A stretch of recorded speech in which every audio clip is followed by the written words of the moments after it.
बिस्मिल्लाहिर्रहमानिर्रहीम। अस्सलामु अलैकुम। मैथ्स फाउंडेशन के फिजिक्स के क्लास में आप सभी का स्वागत है।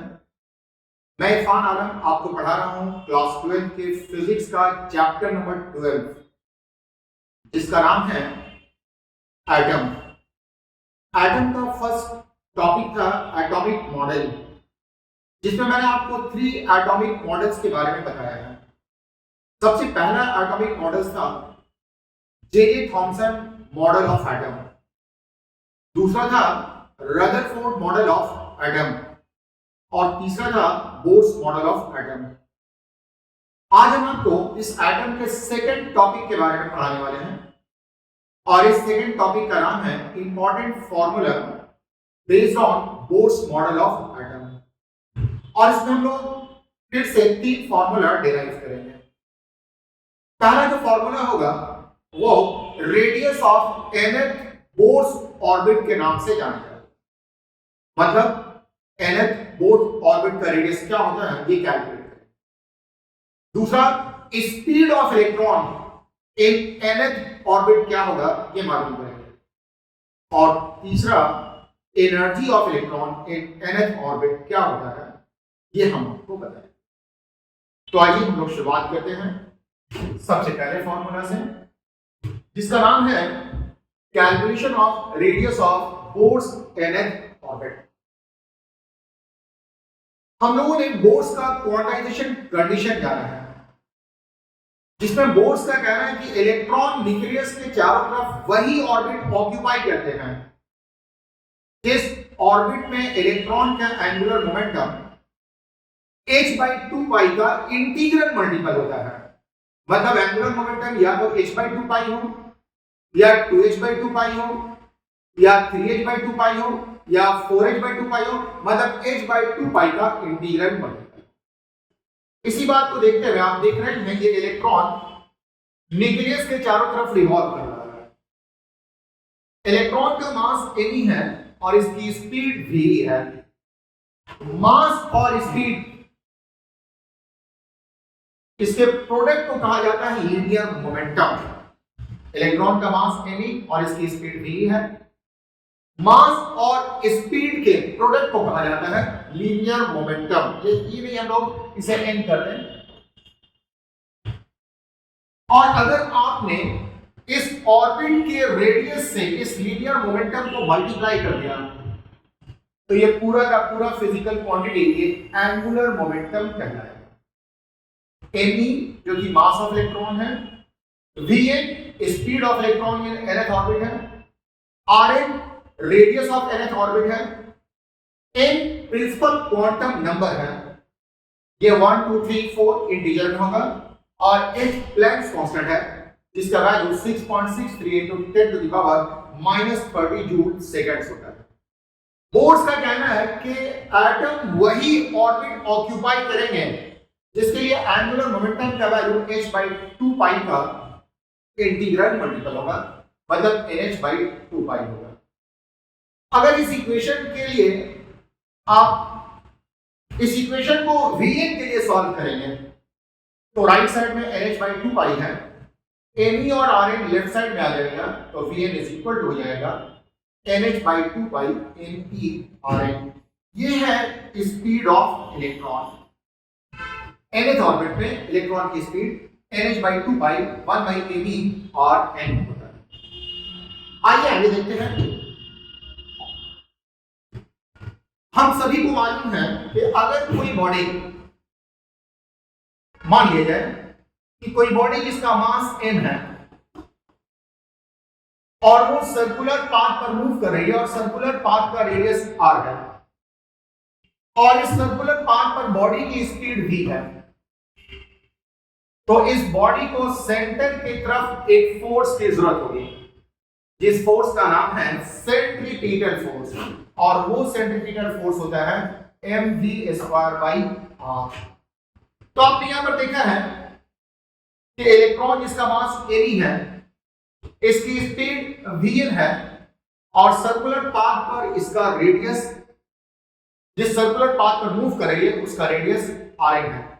इसका मतलब हुआ कि इस इलेक्ट्रॉन को सेंटर की तरफ एक फोर्स की जरूरत होगी जिस फोर्स का नाम है सेंट्रीपिटल फोर्स, और ये फोर्स होगा ME VN square divided by RN। Electron को सर्कुलर पाथ पर मूव करने के लिए इतने फोर्स की जरूरत होगी। अब सवाल ये पैदा होता है कि ये फोर्स इलेक्ट्रॉन को कहां से मिलेगा। तो इलेक्ट्रॉन के पास नेगेटिव चार्ज होता है और न्यूक्लियस के पास पॉजिटिव चार्ज होता है। तो इलेक्ट्रॉन और न्यूक्लियस के बीच में एक फोर्स ऑफ अट्रैक्शन काम करता है, जिस फोर्स ऑफ अट्रैक्शन को कूलम्ब फोर्स कहा जाता है। और ये कूलम्ब फोर्स, इसका वैल्यू होता है 1/4 pi epsilon not into charge in nucleus. E charge on 1 proton है और न्यूक्लियस में टोटल Z प्रोटॉन है, तो टोटल चार्ज Z ही हो जाएगा। और इलेक्ट्रॉन के पास भी चार्ज प्रोटॉन के चार्ज के बराबर होता है, तो ये आपको हो जाएगा ZE into E divided by RN square. मतलब ये कूलम्ब फोर्स इस इलेक्ट्रॉन को न्यूक्लियस के चारों तरफ मूव करने के लिए सेंट्रीपिटल फोर्स प्रोवाइड करेगा। तो आइए देखिए, ये AB VN square by RN, ये 1/4 pi epsilon not ZE charge of nucleus, E charge of electron by RN square. अब आप देखिए Vn का वैल्यू हम लोगों ने निकाला है, और Vn का वैल्यू है NN/2 पाई into 1/me RN। इस वैल्यू को हम लोग इस इक्वेशन में पुट कर देंगे। Vn के बदले में NN/2 पाई 1/me RN, और ये स्क्वायर है, स्क्वायर राइट साइड में कोई भी चेंज नहीं हुआ है, वो वैसे ही छोड़ देंगे। अब हम लोग इसको स्प्लिट करेंगे, तो आप देखेंगे यहां स्क्वायर है तो n पर स्क्वायर, h पर स्क्वायर, 2 का स्क्वायर 4 हो जाएगा और पाई का पाई स्क्वायर हो जाएगा। यहां me है, me स्क्वायर, और ये RN स्क्वायर हो जाएगा। अब आप थोड़ा गौर करेंगे, लेफ्ट साइड में आपको RN स्क्वायर है और राइट साइड में भी RN स्क्वायर, तो ये RN स्क्वायर और RN स्क्वायर कैंसिल हो जाएगा। यहां 4 पाई है, यहां भी 4 है, ये कैंसिल हो जाएगा, पाई और पाई कैंसिल हो जाएगा, एक सिंगल पाई यहां पर बचा रहेगा। उसके बाद यहां पर me है और ये me कैंसिल हो जाएगा, तो एक me यहां पर बचा रहेगा। तो इस तरह से अगर राइट साइड की बात करेंगे तो राइट साइड में सिर्फ ZE square by epsilon not हो जाएगा। देख रहे हैं, सब कैंसिल हो गया, ZE square by epsilon not. और जब आप लेफ्ट में आ जाएंगे तो यहां पर 1/RN, ये n स्क्वायर h स्क्वायर वैसे ही रहेगा, यहां पर पाई बच गया था और ये me बच गया था, तो लेफ्ट साइड में 1/RN n square h square by pi into me है, जो ZE स्क्वायर के बराबर है। मैं उम्मीद करता हूं कि आप ये बात समझ रहे हैं। अब आप क्रॉस मल्टीप्लिकेशन करेंगे, तो आप देखेंगे क्रॉस मल्टीप्लिकेशन में यहां डिनोमिनेटर में पहले RN है, फिर पाई me है, तो RN मल्टीप्लाई होगा पाई me से। क्रॉस मल्टीप्लिकेशन मतलब इधर का मल्टीप्लिकेशन इससे होगा, तो ये ZE स्क्वायर हो जाएगा, तो RN पाई me इनटू ZE स्क्वायर। यहां एप्सिलॉन नॉट है, यहां पर 1 है, 1 को मल्टीप्लाई करेंगे n स्क्वायर h स्क्वायर से, और ये एप्सिलॉन नॉट से मल्टीप्लाई हो जाएगा। तो इस तरह से आप गौर करेंगे तो आपको पता चलेगा कि RN पाई into me into z square ये इक्वल है n square h square epsilon not. अब हम लोग यहां पर RN के लिए इक्वेशन को सॉल्व करेंगे, मतलब RN को सब्जेक्ट ऑफ इक्वेशन बना देंगे। जब आप RN को सब्जेक्ट ऑफ इक्वेशन बनाएंगे तो आपको मिलेगा n square by z epsilon naught h square pi me into e square. आपको मालूम है ये एप्सिलॉन नॉट और एप्सिलॉन नॉट का वैल्यू आपने पढ़ा है। एप्सिलॉन नॉट का वैल्यू होता है 8.85 into 10 to the power -12 coulomb square per newton metre square. ये आपको वैल्यू है एप्सिलॉन नॉट का। h जो कि प्लैंक्स कांस्टेंट है, h का वैल्यू होता है 6.63 into 10 to the power -34 joule seconds. उसके बाद पाई का वैल्यू है, पाई के लिए आप पुट करेंगे 3.14। उसके बाद me जो कि मास ऑफ इलेक्ट्रॉन है, और ये होता है 9.1 into 10 to the power -31 kg। और E जो कि चार्ज ऑन 1 इलेक्ट्रॉन या 1 प्रोटॉन है, इसका value 1.6 into 10 to the power -19 coulomb होता है। तो जब आप ये सारे वैल्यूज को रखेंगे और सिंप्लीफाई करेंगे तो सिंप्लीफाई करने के बाद आपको 0.529 मिलेगा। 0.529 जिसको अप्रोक्सीमेट करेंगे तो 0.53 हो जाएगा 10 टू द पावर -8 सेंटीमीटर, मतलब ये सेंटीमीटर में आएगा। इसको मीटर में बदलने के लिए 10 टू द पावर -2 से इंटू करना होगा, तो r is equal to n square by z 0.5 into 10 to the power -10 metre हो गया। 10 और -10 को हम लोग एंगस्ट्रॉम कहते हैं, तो ये एंगस्ट्रॉम है, तो ये rn जो हो जाएगा ये आपको n square by z 0.5 angstrom 0.53 angstrom. तो ये है expression for radius of nth Bohr's orbit. थोड़ा गौर करें, rn में जो आपको वैल्यू आया है n square by z 0.53 angstrom, ये वाला जो टर्म है ये पूरी तरह से कांस्टेंट है। इसका मतलब ये हुआ कि रेडियस ऑफ ऑर्बिट जो है वो डिपेंड करेगा दो बातों पर। पहली बात n है जो कि प्रिंसिपल क्वांटम नंबर कहलाता है, और दूसरी बात z है जो कि एटॉमिक नंबर ऑफ न्यूक्लियस कहलाता है। इन्हीं दो बातों पर डिपेंड करेगा। आइए आगे देखते हैं। Conclusion में we conclude that nth board's nth orbit depends on, पहला प्रिंसिपल क्वांटम नंबर, और किस तरह से डिपेंड करता है तो अभी आपने देखा कि ये Rn ये डायरेक्टली प्रोपोर्शनल होगा n स्क्वायर के। Rn डायरेक्टली प्रोपोर्शनल होगा n स्क्वायर के। अगर आपने n का वैल्यू 1 लिया तो R1 का वैल्यू आ जाएगा 1।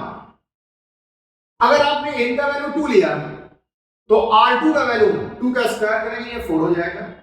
अगर आपने n का वैल्यू 3 लिया तो R3 करेंगे और 3 का स्क्वायर 9 हो जाएगा। मतलब R1 R2 R3 का रेशियो निकालेंगे तो 1:4:9 होगा। मतलब ऑर्बिट का रेडियस 1:4:9, मतलब ऑर्बिट इक्वली स्पेस्ड नहीं होता है। किसी भी दो ऑर्बिट के बीच का जो सेपरेशन है वो इक्वल अमाउंट में नहीं होता, बल्कि ये अलग अलग अमाउंट में होता है। दूसरा है Rn इनवर्सली प्रोपोर्शनल है, जो कि आपने देखा Rn inversely proportional to Z होगा, Z जो कि एटॉमिक नंबर है।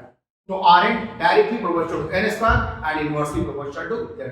अगर आपने n का वैल्यू 1 ले लिया इस इक्वेशन में, अगर इस इक्वेशन में Z का वैल्यू 1 लिया, if Z is equal to 1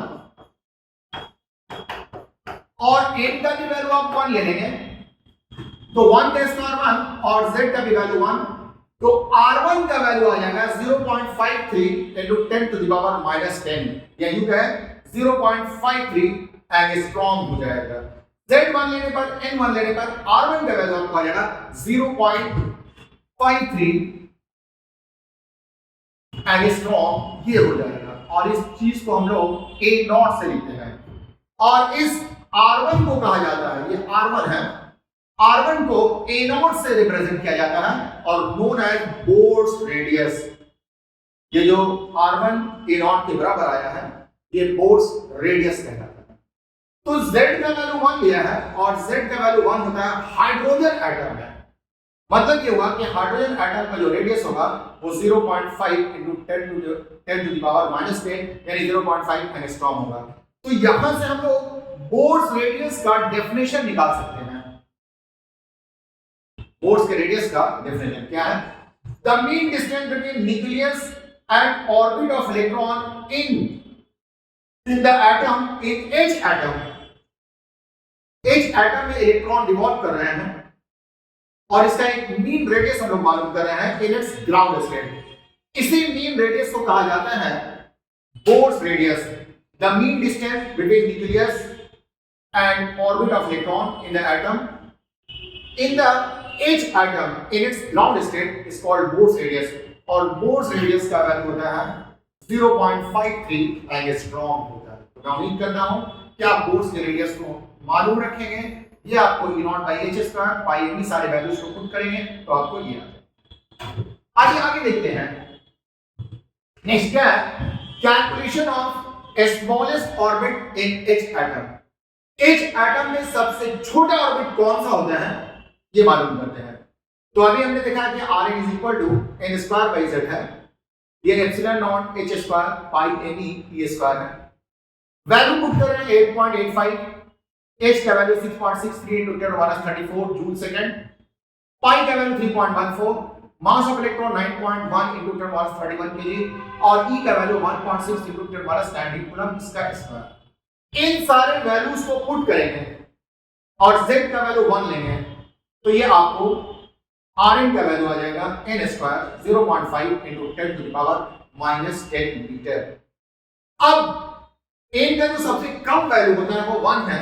for smallest radius, सबसे छोटा रेडियस के लिए n का वैल्यू आपको 1 लेना होगा और 1 लीजिएगा तो R1 का वैल्यू आ जाएगा 0.53 into 10 to the power -10 metre. इसका मतलब हुआ कि सबसे छोटा जो रेडियस होता है H एटम का वो है 0.5 into 10 to the power 0.53 into 10⁻10 metre.